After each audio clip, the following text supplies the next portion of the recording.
Thank you for Patreon now for donating to the Patreon. Hey guys, it's Van Diesel back in the Card Fight Vanguard deck profile. So if you guys enjoyed, don't like, comment, subscribe, and also this time we're covering set 13 Dark States timestamp. So if you don't know, timestamp is that one monthly promo we get from Bushy that happens to be in main grade 3 because for some reason Bushy doesn't like making promos accessible and doesn't like giving random main grade 3s access to main boosters. I don't know why Bushy does half the crap they do sometimes, but they did it this time. And well, timestamp is one of those grade 3s where you probably can build an actual consistent deck out of this using, soul chargers and basically doing what Dark States does best with those soul chargers. But I chose to go the route of let's go with not archetypal based, but basically like how Spinal Marquise wants to use all the different types of Dino Dragons. Let's use all the different types of Steam cards. And I did some research on all the Steam cards, and pretty much the general theme is all of them are pretty bad except for the ones that happen to relate to Chronojet, and those ones require the crest and GBs. So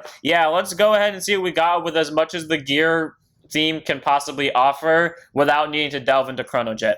First today we have our starter in Clock Hands Dragon, grade 0 boost, 5k shield, 6k base, auto and Rotopon if you win second, draw a card, standard starter, special for you, draw if you win second. You can really make this any starter you want. None of the Riot Line really requires this, but like I said, I'm going as far as the gear theme as possible, and to be fair, I'm not going to run Chrono Dragon here, so I'll run Clock Hands instead. Then we have our Overt Trigger and Terrifying Wicked Dragon King Vampires, grade 0 boost, 50k shield, 5k power, Overt Trigger, and Overt Trigger in your deck. We're going to reveal it as a trigger, move that card, draw a card, choose one of your units, it gets plus 1 million for the turn, and if you revealed it during your draft check, activate its addition effect, which you get to during your turn. All your Vanguards get plus 10,000 power, 1 critical until the end of this fight. So all around a pretty solid ability because it gives it to the Vanguard for the entire fight, meaning the Vanguard could be an 18k double critical if you pull it on grade 1, 20k double critical if you pull it by grade 2, and 23k double critical if you pull it while you're on grade 3. All around pretty solid because that pretty much guarantees the Vanguard will always have pressure. So, in worst case scenarios where your opponent might just take the Vanguard because they're at 4 damage, they don't really have much of a choice. Well, now it's in the sense of you have to block it because it has double critical. So Vampires all around really nice to have. You can run Gale Michelle because they have the same skill. I just chose to run Vampires because why not? And you could run Volnut for multi-attack consistency or Sporia for returning stuff to hand, but I like that pressure Vampires can bring, especially because this deck with the whole focus on the gear theme of not having good units, we kind of want as much pressure as physically possible, so Vampires it is. Then move on to our normal triggers. We run 3 copies of Rouse Wild Master Riley, grade 0 boost, 5k shield, 4k base, continues guard circle, she is a draw trigger. If your opponent's Vanguard's a grade 3 or greater, she's with 5k shield. So she's a 10k shield once the opponent hits that grade 3, and she's a draw, meaning you can help increase the hand. All around that's pretty solid because having that 10k shield definitely helps balance it out, and again I say, this deck focusing on the gear theme, Bushy made it very clear that you cannot build a consistent gear-themed deck in D unless you are playing Chronojet. If you don't believe me, go try to do it yourself. Only using gear, based looking cards. Only gear looking cards, and the only exceptions are the triggers. You will find out that there are not many that work consistently well together. Her being able to help increase her shield is pretty nice, and again, being able to help add up the hand, especially because this deck doesn't go hyper soul charge like some Dark States decks do, is nice to have, because that means you can run as many draws as you want, not be worried about it. But I do only run 3 because I want to focus more on the offense, so 3 of her. Then, speaking of that offense, there's Steam Gunner Ilima, so grade 0 boost, 15k shield, 5k power. I don't run Natalie because she's an archetype card, and we all know how I feel about mixing archetypes together. But Ilima is that one front that I was interested in when a Chronojet first came out, but I was like, I'm not going to run her in my deck, and I never ran her in any of my decks, and I was like, I'm gonna run her in timestamp. She is the same way that Heavy Constellion for Brantgate is for me, where they won't show up, or they'll show up when they feel like it, but then randomly every game there will be 2 of them that are right next to each other in my drive check. When it will happen, I don't know. So there will times I'll just straight up drive check double fronts. So 4 of her, she adds numbers to the front row, and she gives them a lot more pressure, but at the same time, you could definitely maybe want to replace those extra cards just to add more pressure onto the rear guards, because that's what I've noticed, that this deck doesn't need the numbers, it wants the pressure. Then we have 4 copies of Stem Deviate Dragon to apply that pressure. Grade 0 boost, 15k shield, by 4k power. Critical trigger, auto rear at the end about it, boost it, put this unit to the soul, and choose one of your units, gives 2k for the turn. This I actually do kind of need for the soul thing. You don't need it for the 2k unless you are desperate times call for desperate measure type of things, and at this point you're just calling a bunch of triggers and whatever number hits. So maybe that's when the 2k will matter for you, but well, also different time loop targets, but also you might want to call this to rearguard to help get souls, since one of the cards here requires a certain amount of soul cards, and since the deck doesn't do hyper focus on soul charging, it can still hit it very easily, but like since it doesn't really focus on it, stem deviates kind of like the let's push it just a little bit further. So 4 of him, he's nice to have to help mitigate that, and he is a crit. And then we have our 4 copies of Steam Scar Mel Mel. As I realized as I've done all my Dark States deck profile, Mel Mel was pretty much the consistent heal I ran in all of my Dark States decks up until a certain point. I think it was about Estreo or Jujuled that I stopped doing it in, and then afterwards it became Caper Companion, which is just funny to me, and because I also copied this deck off of my Estreo deck, and I just replaced Caper Companion with this one, so it's funny that the heal that used to be my original one was taken over by Caper Companion, and then she was taken over by Male in this one. Anyways, Great Zord boost 15k shield, 5k power. Standard heal, Nashbaraj is just a free vanilla heal. You can really run any heal you want to, even the counter heals, but I'd rather have the consistent 15k over the fluctuating 10 to 25. But again, you do you, and you run whatever heals you want to. Then move on to our grade 1s. First, we're on 3 copies of Degrade Edge Dragon. Grade 1 boost, 5k shield, 8k base. Auto when placed on the rear guard circle. If your soul has 5 or more cards in it, drop a hand card, choose one of your opponent's back or rear guards, and retire it. So, cool. You know, it's a ditch 1, which sometimes comes in bad timings. Riley, please work better. But, you know, being able to just, like, also is one of the cards that has the 5 soul thing. But being able to get rid of any back row rear guard is nice, because a lot of important rear guards tend to be in the back row, especially if your opponents are waiting to use them. So being able to get rid of them is nice. The only downside is they have to be specifically in the back row. I'm now realizing this was a triple rare in the first boosters, or not first booster, the first extra booster, which I'm questioning why now it's why its skill was that iffy, but whatever. Either way though, being able to get rid of something is nice, and it's just only a discard 4, so 3 of.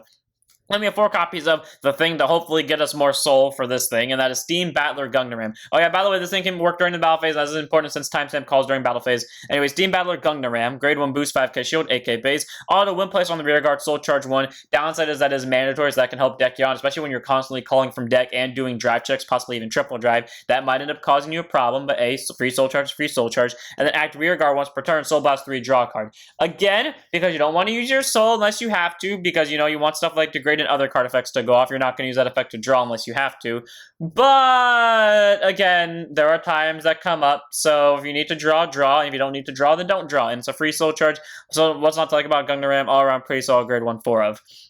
And we have 4 copies of Steam Maiden Arlim. Grade 1 boost, 0 souls, K base, continuous sentinel. You may have only 4 sentinels in deck, and also put on guard circle. Choose one of your units. It cannot be hit on a battle. And if your hand has 2 or more cards in it, choose a card from your hand, discard it. Standard PG, nothing too special about it. Basically, that means if this and only one of the card is in your hand, you place it on guard circle. You don't have to discard one, which is great, because that means you can be as aggressive as you want in the early game. Call every single Gungnaram physically possible, and then when your opponent counterattacks you, throw down Arlim, and boom, you're safe. Your opponent can't touch you. It's great. All around, I love Arlim a lot. In fact, she's the only reason why I actually played this deck, because I wasn't originally going to play Time Leap, or not Time Leap, Timestamp, but I was like, you know, I really like Arlim's art here, and if I'm going for the Steam theme, I can use Arlim as my PG. So, yeah, 4 of Arlim. She's a very solid PG. I like having her. She's great. You can run Rescue Hate or, what's the other one? Repelled Malice Dragon, because they both have the exact same skills, but I prefer Arlim because theming, and I actually do think Arlim looks a lot more better than they do. Then move on to our last grade 1. 1 of in the ride deck, none in the main deck of Devastating Chopper. Grade 1 boost, 5k shield, 8k base. Auto when wrote upon, draw a card, choose a card from hand, discard it. So, you know, we're using the Favnio generic line. It's not bad, you know, it's a draw ditch, so that's nice. We can get rid of non-important triggers and then add other cards to hand. That's all I can really say about this. There's no other redeeming factor about that, so 1 of in the ride deck, none in the main deck of Devastating Chopper. If only he was a gear unit, though. Then we have 2 copies of the other thing that requires a certain amount of soul cards, and that is Steam Knight Amarin. Believe it or not, this goes off a lot more consistently than it actively should, which I don't understand. And yet, for some reason, every time I get Degrade out, or by the time I get Degrade out, I have to have Soul Blasted at least 3 for Gungnaram skill, which doesn't make sense, but whatever. Anyways, Armashin, great turn set, 5k shield, 8k base actually, has a beautiful moon in the background. That's not the reason I put him in here, but that is a plus. I just now noticed the moon, though. And then continues rear guard. If you have 5 or more cards in your soul, he gets plus 5k power, optimal vote for his turns. So he goes from being an 8k base to a 13k base. Not horrible, because that's just like generic grade 3 number. numbers, but at the same time, that means if worst case scenario, if you have to like be very stingy with boosters and one column might not get one, you can choose not to give it to him because he's already a 13k anyway. So 2 of Amarin, you don't want to see him too often because once you don't have that 5 soul, it's an 8k vanilla, it does absolutely nothing for you, but he does look cool, and honestly, it's a free 5k, so it at least warrants I'm one of the 2 of. And obviously, you can see here, we're kind of scraping the bottom of the barrel for anything gear-related that isn't have to do with Chrono Jet, and that doesn't take straight from Chrono Jet. Arlim gets the exception because she's a part of the theme, but still. Also because her skill has nothing to do with Chrono Jet.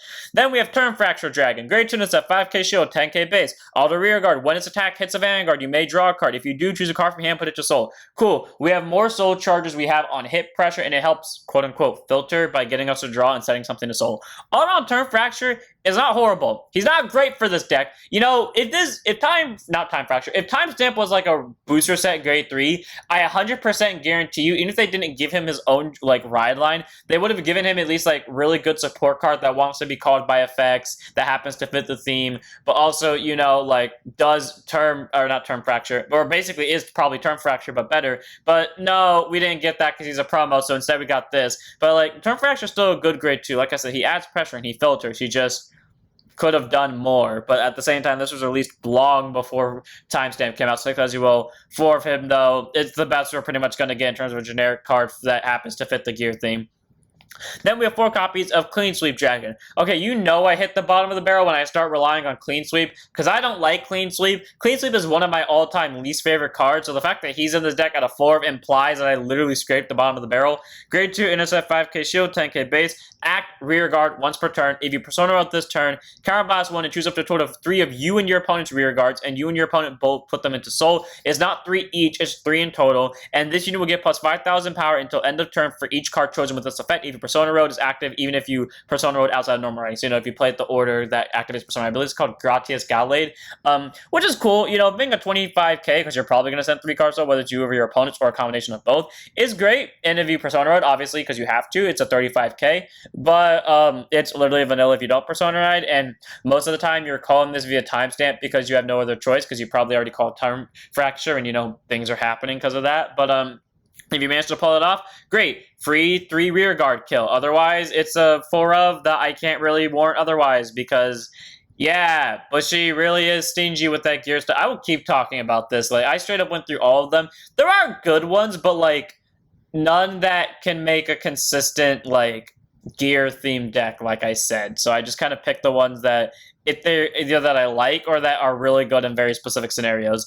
Then we have our grade 2 of the ride deck, one of in the ride deck, none in the main deck, because again, 5 in your line, and that is Gear Rhinos of Straightforward. Such a cool card with such a boring skill. Grade 2 is at 5k shield, 10k base, continuous Vanguard Circle. When you would ride from your ride deck, you may Soul Blast 1 instead of choosing a card from hand to discard it. You know what? I'm thinking about, like, I don't know why, like, it just went through my mind that I don't think Bushy has done it yet, and then I immediately thought to Bowman, where, like, they could give us more cards that activate a superior ride from ride deck. That would have been perfect for Favrenil or Graham Grace to have a legit unique ride line, and if they really thought that would be broken, then they should have gave it to one of the generic ride lines such as Timestamp or Claudine or any of the promo grade 3s. Make a grade 2 with a ride deck skill and name restrict it so that you can superior ride it while you are on grade 2. I don't know why Bushy doesn't do this, but whatever. One of Gear Rhinos in the ride deck. The more I look at him, the more I get disappointed in them. Please let me look away now.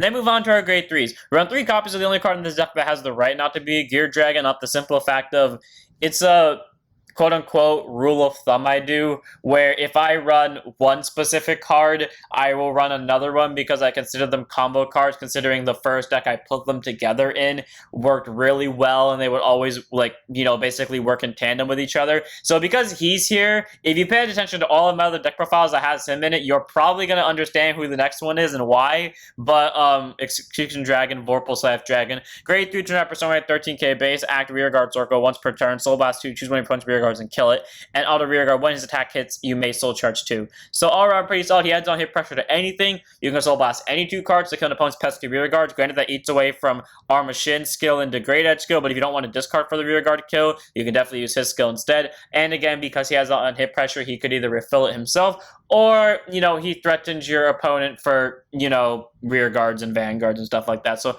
all around, Vorpal side is not a bad grade 3. The only downside is he can deck you out, but because it's a May clause, you don't have to do it if you don't want to. He's just a very solid card, and I like him at a 3 of. Then we have 3 copies of the thing that, like I said, goes in tandem with him, because when I first played them together, they worked really well, and now pretty much every other deck profile I just run them together in. And that is Time Gyrate Dragon. Grade 3 turn personal 13k base, auto when placed on the rearguard circle. By putting a hand card into your soul, you get a free draw. So, cool, we stack up soul, we do it for this guy, we do it for him, we do it for her, we do it for them. I'm not going to repeat the song from Steven Universe, because that's the song I don't remember. If you want me to sing a song from anywhere, I can probably fucking do Stronger Than You from Steven Universe. That one was fun for me. I remember I listened to that 3 times. I don't know why I'm going into this conversation right now. Anyways, 3rd Time Gyrate, like, it eats up soul, it gets you draws, that's all I can really say about it. Like, it has no big flashy skill. It's just cards you put together. This deck, an analogy for this deck would be, this is Yusei's legit deck if we were to give Yusei a Vanguard deck. I remember I saw a video the other week. I forgot who it was. It was like a small YouTuber, and I kind of wish I could remember his name, because I hate not remembering the names of small YouTubers, because I always want to shout them out if I remember them on video. If you know who it is, because I commented on your video like 2 weeks ago, it was the Buffalo Metis one. If you're watching this and you know who you are, shout out to you. I'm really sorry I don't remember your name. But he did a video that was like, if Yusei had a Vanguard deck, and I didn't get to watch it, but like, I feel like this is what Yusei's deck would be, because just a bunch of like scrapped cards put together, because that's literally what it is. So 3 of Time Gyrate, like, free soul, free hand, but that's like all I can really say about it. That's his only factors, I guess.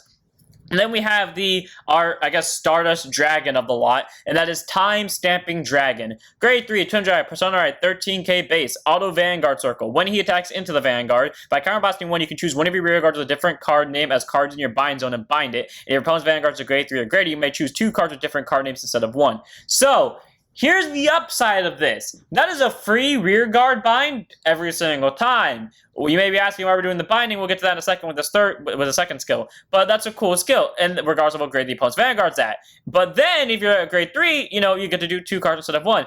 The only downside is this comes to conflict with you really quickly, because it has to be different cards in bind zone. Meaning, if you don't have, you can't, do duplicates. So you can't just, bind Turn Fracture one turn and then bind it the next turn, because you already have a copy of it in the bind zone. So you have to be very careful and finicky with that, which again is why I wish he was a triple rare or even a double rare main grade 3, because we at least would have gotten 1 or 2 cards of good support that could fix that. But whatever, screw me, I'm not allowed to be happy.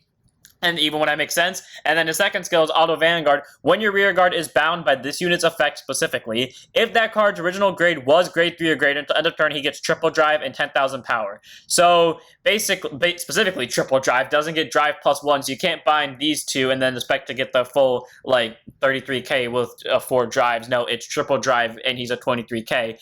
But you can bind 2 grade 3s, and he will become a 33k. He will only just have triple drive, though, so there's that. And if you did not, search your deck for up to 1 card with grade equal to that card's grade +1, call it to rear guard circle, and it gets plus 10,000 power to end of turn, and shuffle the deck. How much you want to bet this thing would have been called Time Leaper Dragon if that card didn't already exist in V? Anyways, though, it's all around pretty solid.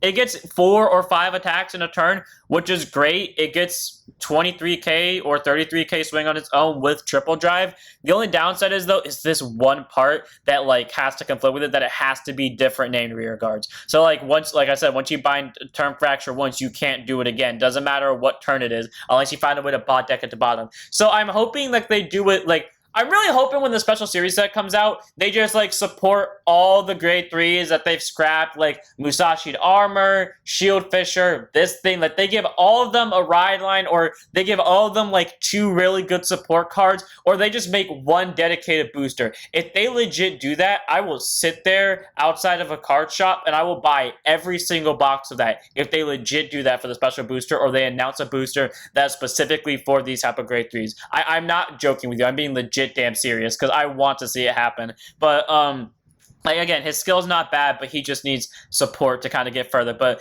being a triple drive 23k basic is great, and he at least gives the unit that he calls plus 10k, so at least someone's getting plus 10. All around nice card for multi attack. 3 of in the main deck, 1 of in the ride deck. And that's it for the deck. I hope you guys enjoyed.